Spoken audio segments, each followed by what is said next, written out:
Los hechos, más allá de las noticias, están en Café con Óscar Sánchez Oviedo. A continuación, nuestro sorbo principal. Hoy, más allá de las noticias, hablemos de los que quedan. La violencia no solo mata, a veces es peor.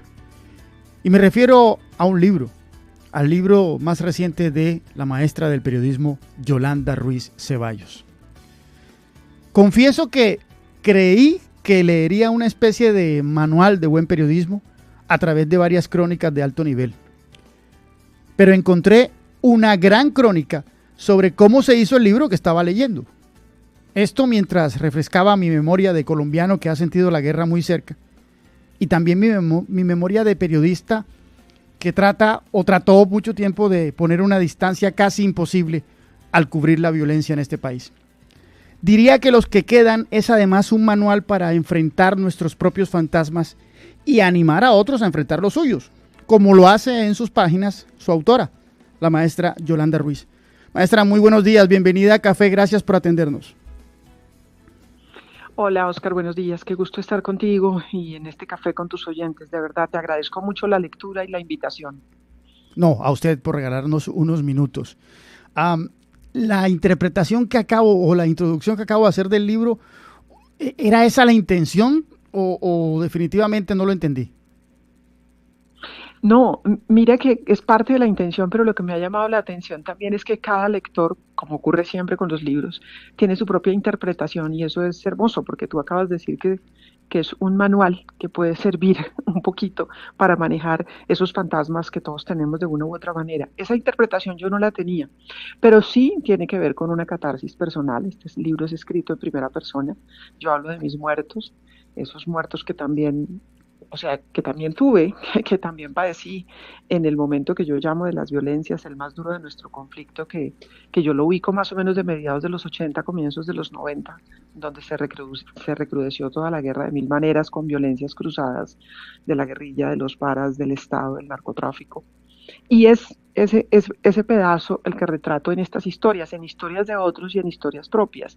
Entonces llegó un momento en el que el libro pidió hablar en primera persona. Tú hablas del periodismo y de tomar la distancia requerida, no siempre se puede, ¿no? Sí. Cuando nos toca tan duro y cuando nos toca el alma. Entonces un poco este libro cuenta historias de sobrevivientes y en el camino yo me doy cuenta que también soy sobreviviente, que también soy una de los que quedan.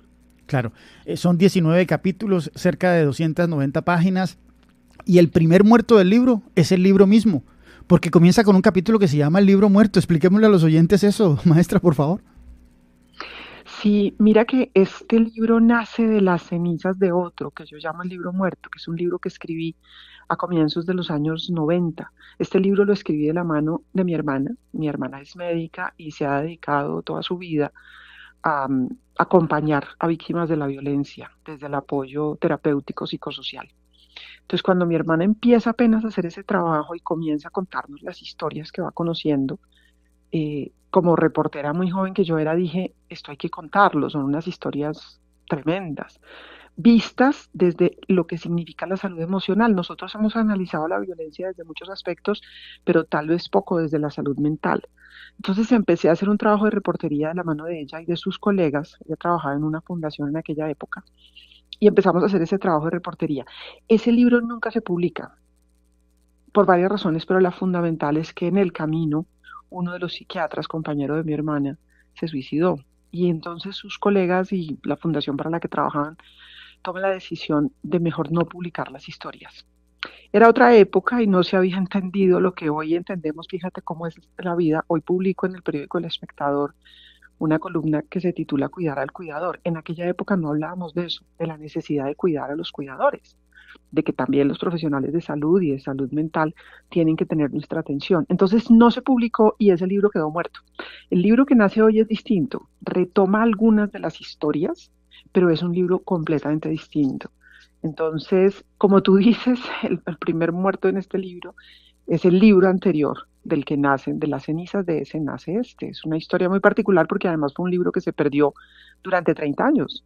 Yo no supe dónde estaba. Entonces allí relato toda la historia de cómo aparece y por qué comienzo a escribir nuevamente sobre estas historias.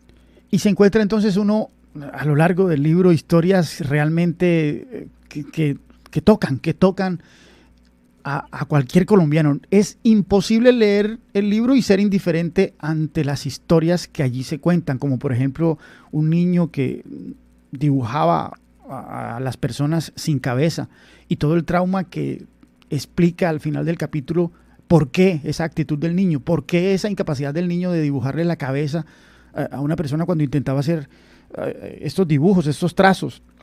Nos encontramos con historias como la búsqueda de José Gabriel, un estudiante de la Universidad de Antioquia que fue su amigo personal, ¿no? Por allá en la década de los 80. Nos encontramos una gran cantidad de historias, catarsis de colegas del periodismo. En uno de ellos, una colega habla de una volquetada de muertos que le tocó ver.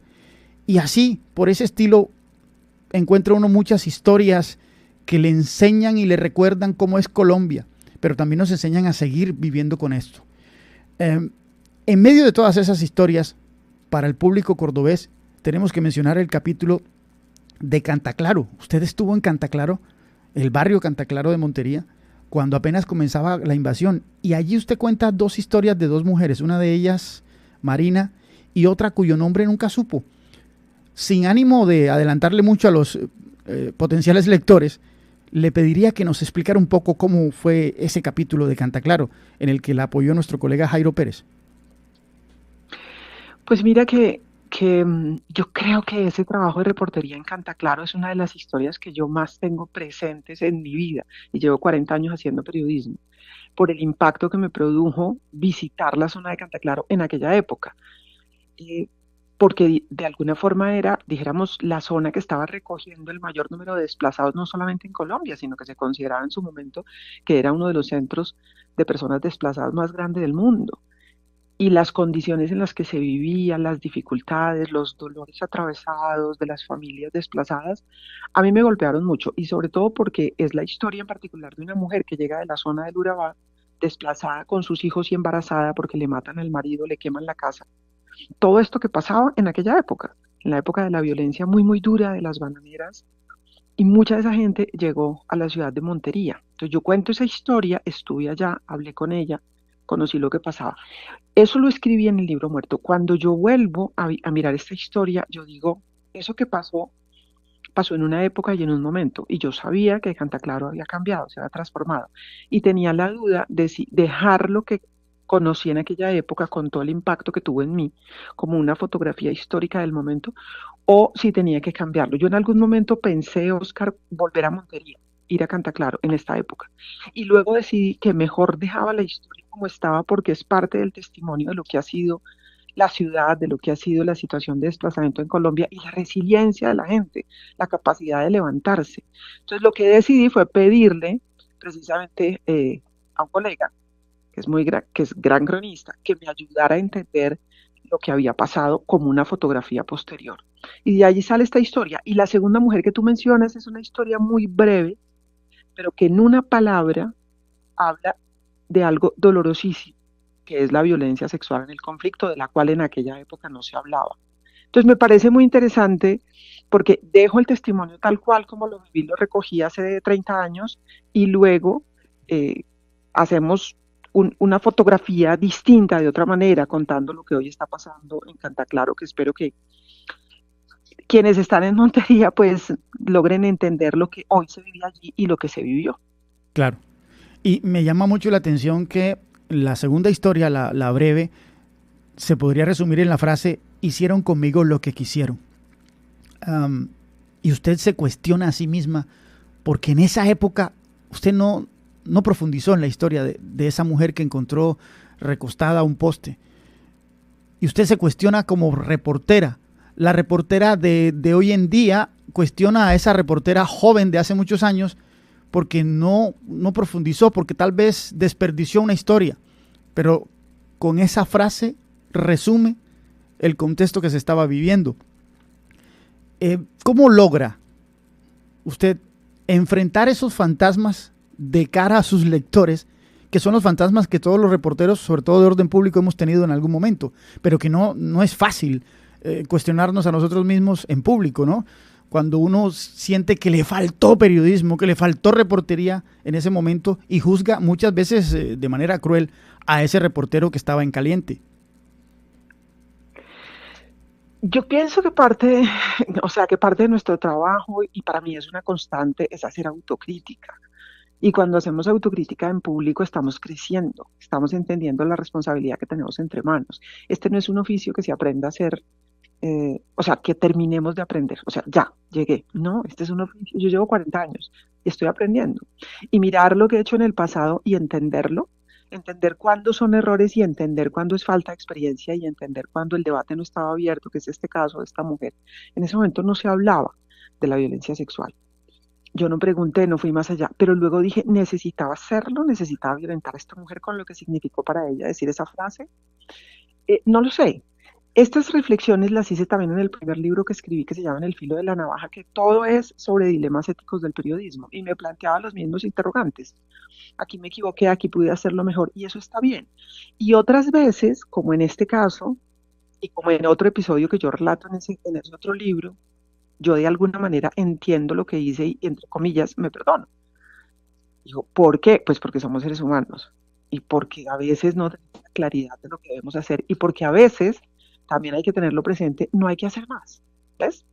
Simplemente con esta mujer era allí. O sea, yo tal vez lo que no me perdono es no haber tenido una reacción humana más cercana con ella, haberla abrazado, es decir, dejar la grabadora si se quiere y haberla entendido un poco más como mujer. Eso sí me pesa más. Pero dijéramos que lo demás, yo creo que las lecciones de periodismo se aprenden en el día a día. Vamos aprendiendo a hacer mejor nuestro trabajo. Y si tenemos esa vocación de aprendizaje permanente, yo creo que podemos ser mejores reporteros. Y si tenemos la vocación de ser mejores seres humanos, también podemos ser mejores reporteros. Y esa es una de las razones también, el entender lo que se hizo en un momento, lo que se hace hoy, el por qué te digo, preferí dejar la fotografía de Cantaclaro de aquella época y luego hacer la fotografía de hoy de la mano de Jairo Pérez, que es un gran colega, que me ayudó a construir lo que significa hoy esta zona. Pues yo creo que el periodismo se aprende todo el tiempo y es un proceso bello, difícil, pero bello.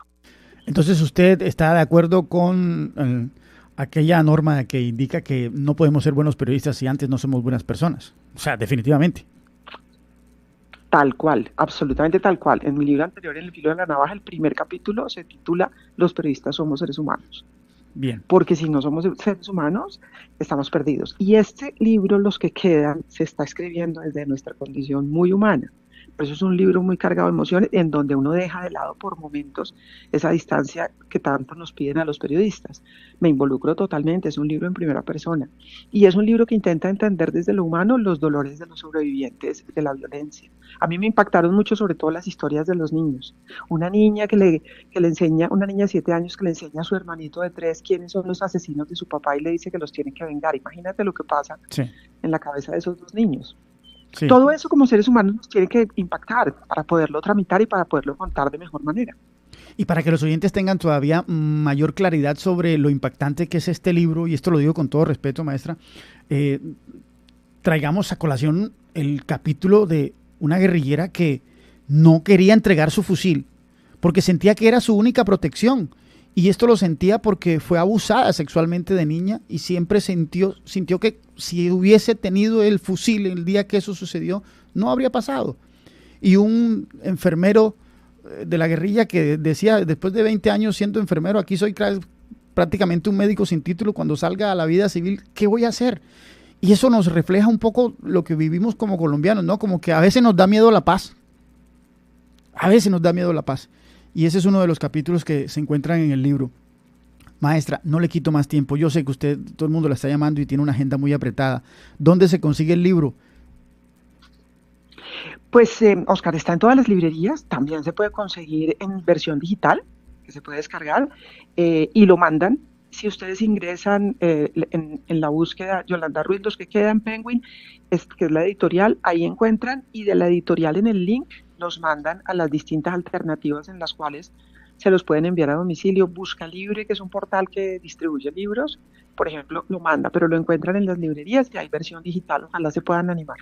Claro, ya yo lo leí en físico, lo conseguí en la Panamericana, no importa la cuña, lo conseguí en la Panamericana y lo leí en físico porque pues yo soy de los viejitos que no sabemos leer en digital, preferimos el físico. Sí, nos encanta. Y el olor del papel, todo eso tiene su gracia. Sí, así es. Maestra, gracias por su tiempo para café. De nuevo la felicito por tan impactante libro y estamos en contacto, seguimos hablando. Muchísimas gracias, Oscar, por este cafecito, por la lectura del libro, por recomendarlo y ojalá los oyentes se animen a darle una mirada a los que quedan. Los que quedan, de Yolanda Ruiz Ceballos.